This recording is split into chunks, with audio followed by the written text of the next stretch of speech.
உண்மை என்னன்னா, அண்ணாமலை நீக்கத்துக்கும் இந்த அலையன்ஸ் ஃபேக்டருக்கும் சம்பந்தமே கிடையாது. அண்ணாமலை வந்து ஒரு ஃபெயிலியர் மாடல் அப்படின்ற முடிவுக்கு பாஜக முன்னாடியே வந்துருச்சு.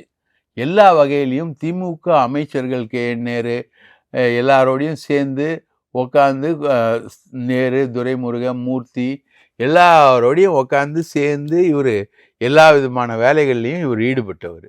யார்? அண்ணாமலை. அதனால செல்வம் குவிக்க பெற்றவர், அதனால பணத்தை திரட்டினவர். அந்த பணத்தை தான் லண்டனில் எடுத்துன்னு போயிட்டு டைவெர்ட் பண்ணி இன்வெஸ்ட்மெண்ட்டாக மாற்றுறாரு. அவர் லண்டனுக்கு படிக்க போனதே அதுக்கான கான்செப்டில் தான் இதெல்லாமே தெரிஞ்சிருச்சு அவங்களுக்கு. ஒரு கிட்டத்தட்ட ஒரு 3000 கோடி என்னமோ சொல்கிறாங்க பிஜேபி வழக்க கொடுக்கப்பட்ட ஃபண்டு. அதுக்கு கணக்கே இல்லை. இந்த மாதிரி நிறைய பிரச்சனைகள் அவர் மேலே இருக்குது. அவரை வந்து நீக்கணும்னு முடிவு பண்ணி கொண்டு போயிட்டாங்க. ஸோ அண்ணாமலையை தூக்கி போடுறதுக்கும் இந்த அலையன்ஸ் ஃபேக்டருக்கும் எந்த சம்மந்தமும்